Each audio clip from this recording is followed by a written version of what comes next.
Hi, welcome to my studio. My name's Kris. I just added 3 new colors to my watercolor palette, a red, a blue, and a yellow. These 3 primary colors make great secondary mixes, and I highly recommend them for your watercolor palette. Let's get started.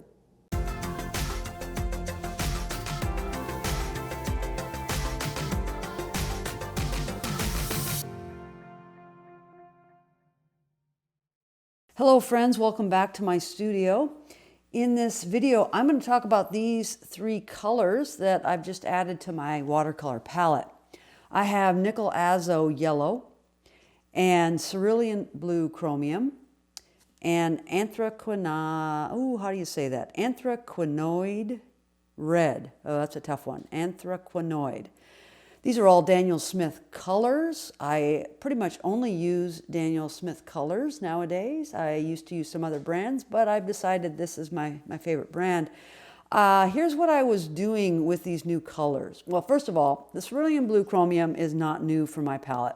You can see it here on the palette. I have been using Cerulean Blue Chromium for quite a while, and it is one of my primary blues that I use all the time in my paintings. It is a cool blue and it works great for skies and water. Again, I'm going to just swatch it out here and you can take a look at it. And I really like this color a lot. Give you a sense for what that can look like, kind of from its darkest application here to a little bit more diluted. Beautiful color. Anyways, so that's not really a new color for me. I've been using Cerulean Blue for a while. But these other 2 colors are new. The Anthraquinoid Red, the reason I purchased this is a PR 177. This is a single pigment color. And all 3 of these Daniel Smith colors are single pigment, meaning they are formulated using a single pigment. Makes sense. PR 177 for the Anthraquinoid Red, PY 150 for Nickel Azo Yellow, and PB, I think it's 36, yeah, PB 36 for the Cerulean Blue Chromium. Now, I don't know if it's that big a deal, but I feel like when I use single pigment colors, I can mix them more freely with a lot of other colors on my palette without getting muddy colors as often. Now, some people might argue with that. I do have some colors on my palette that are not single pigment, so I'm not super committed to only using single pigment colors. But most of the colors on my palette are single pigment, and that is the reason why. So here's what was happening. I was looking. Oh, let me move this out of the way. I was looking for a color to add to my palette that would basically replace the permanent alizarin crimson that I had on my palette and had been using for a while.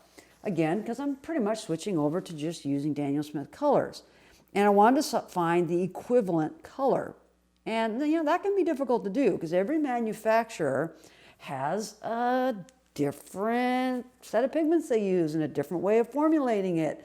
Even if it's the same pigment, it can turn out looking a bit different when you actually use it. And so I researched this PR 177. This is one of the pigments that is used in the Daniel Smith Permanent Alizarin Crimson. They have that color in their palette with Daniel Smith. However, it's made up of 3 different pigments. PR 177 is one of them. So I looked further through their catalog and realized that they sold the PR 177 as a single pigment, and it's called Anthraquinoid Red. So I decided to get it. There it is. Now, if you look at this and compare it to many alizarin crimson, you're going to find that's very, very similar to other alizarin crimsons on the market. And so I felt like, yeah, I like it. I'm going to go with it. That's going to potentially be kind of my new permanent alizarin crimson on my palette. Then, similarly, I was looking for a yellow that is more transparent. Many of the yellows that are in the Daniel Smith lineup, in fact, many of the yellows that are in many different manufacturers' watercolor line, are more opaque. It's just the nature of the yellow colors. They tend to be more opaque for some reason. I'm not really sure why. Now, they're still watercolors, so they're not completely opaque, but they tend to be a bit more. And I really love transparent colors. It's another one of the things I look for in watercolor. So I tend to look for single pigment colors. I tend to look for really transparent colors, and I tend to prefer granulating colors. And so I saw this Nickel Azo Yellow and saw that it is a transparent color. And you can see that here as I'm putting a nice light application of it here. It's quite transparent. It's a beautiful color. Love it. Now, it is quite bright.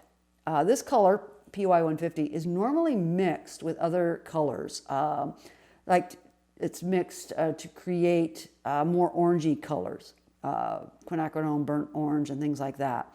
Because it's so bright. It's a little bit bright to use right out of the tube, but I mix all my colors anyways. And so this is going to, I think, really mix nicely with the blue, with this red, and create some nice secondary and tertiary colors. So that's part of the goal of this video. I'm going to, again, show you these three colors all swatched out individually. Oops, let's put this back into the frame there. So these are the three colors. Now, just full strength pigment, single pigment. I've got, again, the Nickel Azo Yellow. I've got the Cerulean Blue, Chromium, and Anthraquinoid Red. Okay.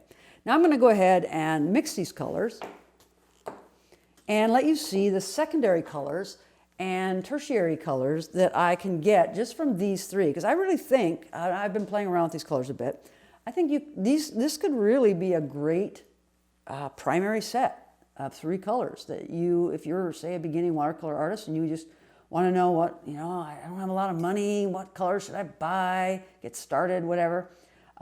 These can be a really great option. So I'm going to go ahead and just take these three colors here. I'm using my little porcelain palette here, and I'm just gonna, I have another video about this porcelain palette, by the way, if you're interested. I'm gonna mix up some nice secondary colors. So this is pretty, let's see. Yeah, I'd say that's pretty much right in the middle. So I'm going to take a little bit of the red, a little bit of this blue, and try to get a nice middle secondary color in my purple, violet area.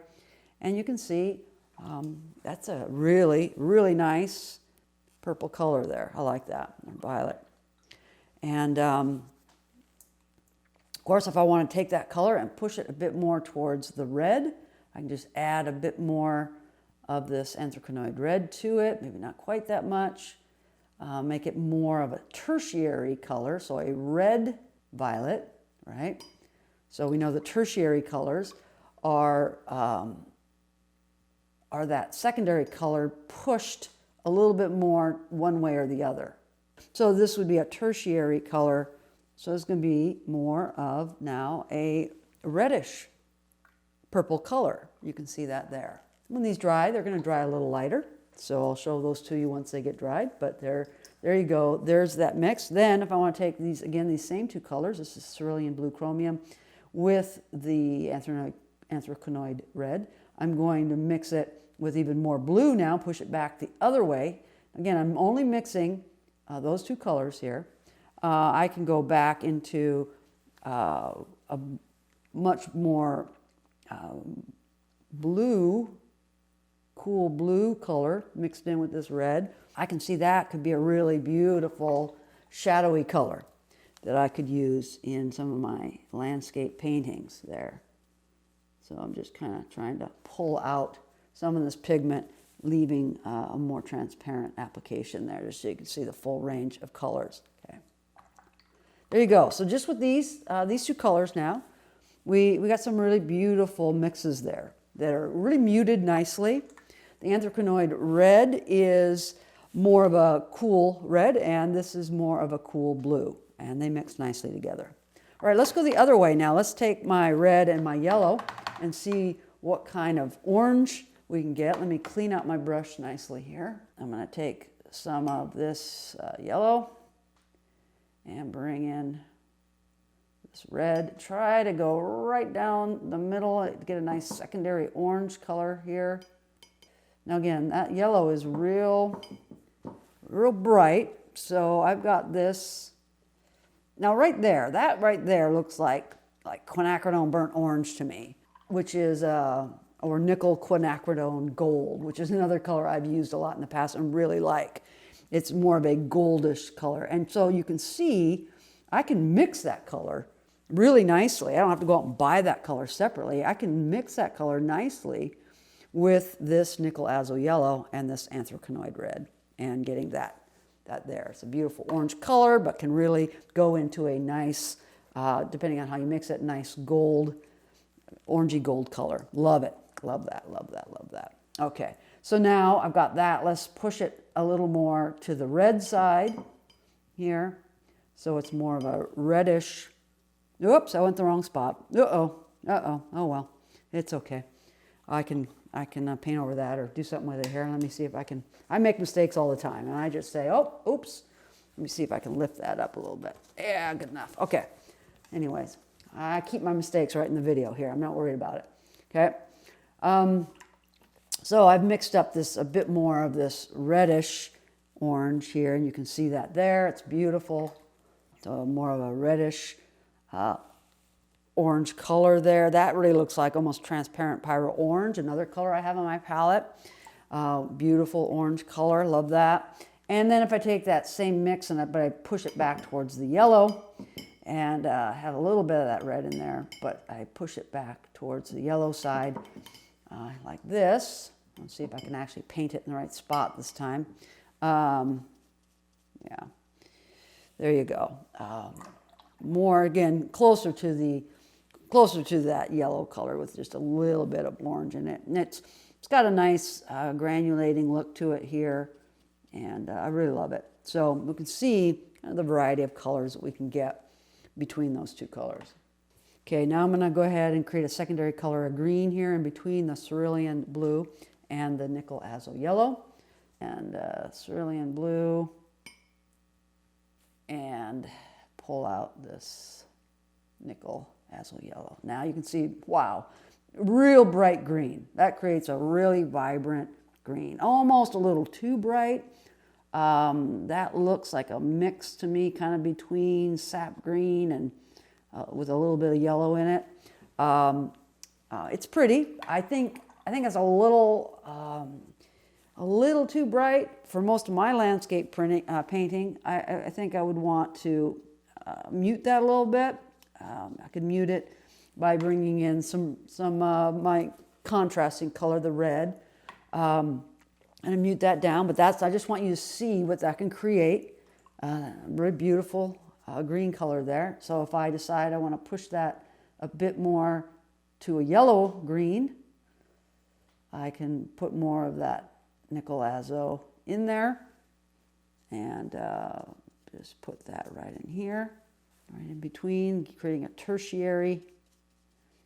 You know, if you've never done this with your paints, if you haven't just chosen 3 primaries from your colors you have and just try to mix them up and get all variety, a rainbow of colors, you really should do that. Really valuable skill. Or a really valuable exercise, I should say, just because it really helps you see what you can do with 3 of the colors on your palette.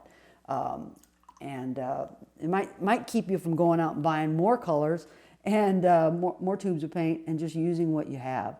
So now I'm going to push this back towards the blue. So I've got that. Again, this is a mix of only those 2 colors, Cerulean blue, Nickel Azo. But now I'm pushing it more back towards this cool bluish color. So it's creating, oh boy, what would I call that? Almost feels like turquoise-ish. Not quite, but much cooler. Yeah, just a really beautiful bluish green. So again, pretty bright. I think, again, because of the Nickel Azo, and it's a pretty bright color when it's mixed in here to get that. But you can see right there, I can get some really beautiful greens, all from a green gold color through a sap greenish, through into like almost a phthalo green, kind of green, turquoise-ish, and you can see all of those colors in there. So there you go. There's 3 colors on the Daniel Smith line, and again, those were Cerulean blue chromium which is PB36, then Anthraquinoid Red, which is PR177, and Nickel Azo Yellow, which is PY150. And that's the full range of colors that I could achieve just really quickly mixing them and swatching them out. So I encourage you to consider these 3 colors if you're looking for some good primary colors for your watercolor palette. I can recommend them, and I'm using them on my palette. So thanks for watching. If you enjoyed this, please give it a thumbs up. Consider subscribing. I do videos like this about once a month or so. Oops, sorry, I mean about once a week. Yeah, sometimes it's once a month, but hopefully it's about once a week or so. So thanks for watching. I'll see you next time.